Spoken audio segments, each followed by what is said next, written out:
నమస్తే people, welcome back to my YouTube channel. So నేనైతే ఈరోజు రాయలసీమ స్పెషల్ ఉగ్గాని ఎలా చేసుకోవాలో వీడియోలో చూపిస్తున్నాను.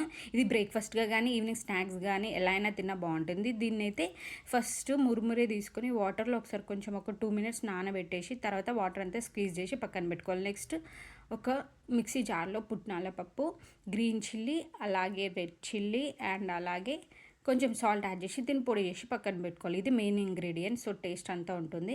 నెక్స్ట్ ప్యాన్లో కొంచెం ఆయిల్ యాడ్ చేసుకొని మనం జీలకర్ర, ఆవాలు అండ్ అలాగే కొంచెం పసుపు అండ్ కట్ చేసుకున్న onion, carrot, green chilli and అలాగే క్యాప్సికమ్, ఇంకా వెజ్జెస్ ఏమైనా ఉంటే మీకు నచ్చితే యాడ్ చేసుకోండి. సో ఇవైతే చాలు. సో ఇవి యాడ్ చేసుకొని మంచిగా మిక్స్ చేసుకున్న తర్వాత కొంచెం జింజర్ గార్లిక్ పేస్ట్ అండ్ అలాగే కొంచెం కరివేపాకు, వీలైతే కొత్తిమీర కూడా వేసుకోండి, లేకపోయినా నో ప్రాబ్లం. సో ఇవన్నీ మంచిగా మిక్స్ చేసుకున్న తర్వాత దీంట్లో మనం స్క్వీజ్ చేసి పెట్టుకున్న మురుమురాలు ఉన్నాయి కదా, సో అవన్నీ యాడ్ చేసేసి మంచిగా లో ఫ్లేమ్లో పెట్టుకొని ఇదంతా మంచిగా మిక్స్ చేసుకోవాలి. మిక్స్ చేసుకున్న తర్వాత ఫైనల్గా మనం ఏదైతే పొడి చేసుకున్నాం కదా పుట్నాల పప్పుతో, ఆ పొడి ఇందులో యాడ్ చేసేసి మంచిగా మిక్స్ చేసుకొని సర్వ్ చేసుకుంటే చాలా టేస్టీగా ఉగ్గాని అయితే మనకు రెడీ అయిపోతుంది. And thank you for watching. మీకు కనుక రెసిపీ నచ్చినట్టయితే please do like, share and subscribe to my channel.